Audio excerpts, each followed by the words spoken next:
Rachel, a freelance photographer from Cedar Hollow, a small mountain town with barely 40 people, was out one night taking long exposure shots of the night sky. It was quiet, clear, and still the kind of night where the air felt too calm. When she got home and reviewed the photos on her laptop, she paused. There were 2 moons in the frame. At first, she laughed.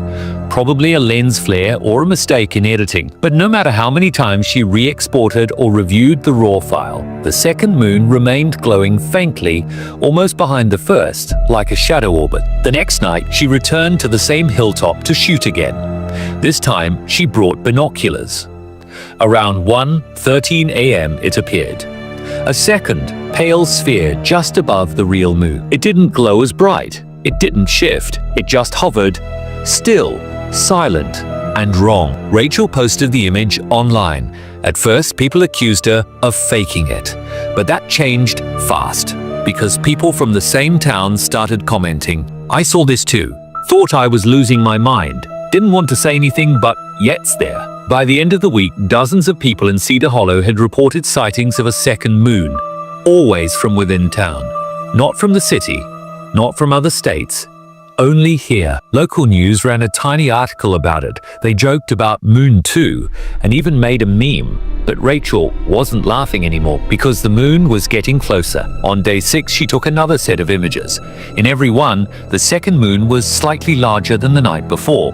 No one else outside the town could capture it. Astronomers, Reporter 7 NASA dismissed it as a hoax. But to the residents of Cedar Hollow, it was real. And then one night, a man named Greg called into a late-night AM radio show.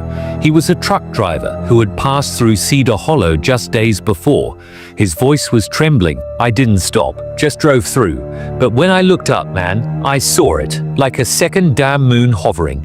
I didn't sleep that night. I turned around the next day. But there was nothing there anymore, just gone." That call triggered something. More people from the town came forward with strange experiences. People reported dreams of floating, of hearing whispers in their own voice, of seeing shadows moving on the moon's surface. And then, someone vanished. The person who disappeared was a teenager named Kyle Merritt, 17, known for stargazing and hiking alone through the hills. His parents said he left just after 11 p.m. to photograph the sky, same as he had done dozens of times. But that night, he never came back. Sheriff Bowers led the search party. Dozens of volunteers combed the area. Drones flew overhead.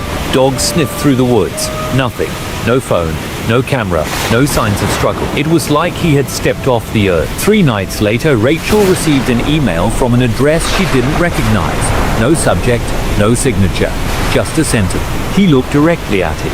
Attached was a grainy photo taken from far away showing Kyle pointing at the sky, his silhouette backlit by 2 moons, one of them visibly pulsing with faint cracks of red light running through it. Rachel's skin turned cold. That image was timestamped 1:17 a.m. The exact minute Kyle vanished, the town began to feel different. Lights flickered more often. People started sleeping less. One man claimed he could hear a low hum every night at 1:0 a.m. like a deep vibration just above the cloud. Another said her reflection in the window began moving just a split second slower than her real body. And still, the second moon grew closer. It was now clearly visible to the naked eye. Still faint, still silent, but larger. Enough that some began seeing shadows move across its surface. Not meteorites. Form. Rachel got obsessed. She mounted a telescope in her living room, adjusted every night for the clearest angle. One night, around 1:13 a.m., she finally saw it, a figure, on the second moon's surface. It was hard to describe, like a man, but not human. Too tall, elongated arms. It stood still, unmoving, staring back, as if it knew it was being watched. And then it raised one arm and pointed directly at her. Rachel fell backward, knocking the telescope over. She didn't sleep that night, or the next. People were beginning to leave Cedar Hollow, quietly, discreetly, like they knew something they couldn't explain. The mayor called it a town-wide panic caused by viral hysteria. But by day 14, nearly 60 people were gone. Some packed bags. Some just vanished. No trace, no calls. Their homes looked untouched, beds made, dishes in the sink, keys still hanging by the door, and always that pulsing moon in the sky. One morning, Rachel woke up to find dozens of dead birds in her yard, all lying in a perfect circle. In the middle, her own broken camera, which she'd lost weeks ago. Inside the camera, one final photo, blurred, distorted, but in the center of the frame, her standing at the edge of a cliff. Behind her, the second moon, and something else crawling out of it. The night Cedar Hollow changed forever wasn't loud. There were no explosions, no sirens, just silence and a sky that felt wrong. Rachel hadn't left her house in days.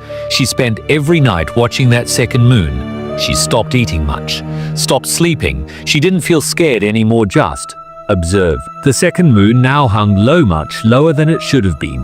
Not in orbit, closer, like it was leaning down to listen. And then came the whispers. At first she thought it was the wind, but they came from inside the walls, soft and in sync with the pulsing glow of the second moon. The whispers always said the same thing. Do you want to see what's on the other side? Neighbors began acting strangely. One man was seen digging a massive hole in his backyard at 2 a.m. Another was found sitting silently on his roof, eyes open, unmoving, lips cracked from dehydration. He had written one word over and over in chalk: ascend. The power grid began to fail across the town. Phones stopped working. GPS glitched out. And yet the moon stayed brighter and brighter than the real one. Then at 1:13 a.m., the sky turned red. The clouds parted into perfect concentric rings. A deep hum filled the air, like something massive passing above without sound. People came out of their homes, not in panic but in quiet submission, staring upward like moths to a flame. Rachel stepped outside with her camera. It didn't work anymore. The buttons were dead, but she pointed it up anyway. The second moon cracked. It didn't explode. It peeled open like a mechanical flower unfolding, and inside wasn't rock or dust. It was something alive, vast, pulsing, watching. A structure or being impossible to describe. Hundreds of eyes blinking in perfect unison. Each one locked onto someone below. One by one, people began walking toward the forest. They didn't speak. They didn't scream. They just walked, like they were answering a call only they could hear. Rachel tried to move, but her legs wouldn't obey. Her body felt like it didn't belong to her anymore. In her head, a voice whispered, "The mirror was only the beginning. You were never alone."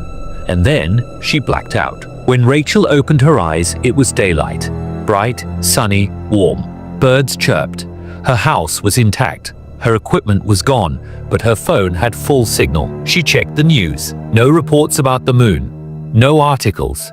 Nothing. She drove through Cedar Hollow. The town was empty. No people. No cars. No movement. Just buildings. And silent. Rachel was alone. But when she looked up at the sky that night, the second moon was still there. And this time, it wasn't alone. A third light shimmered just beside it.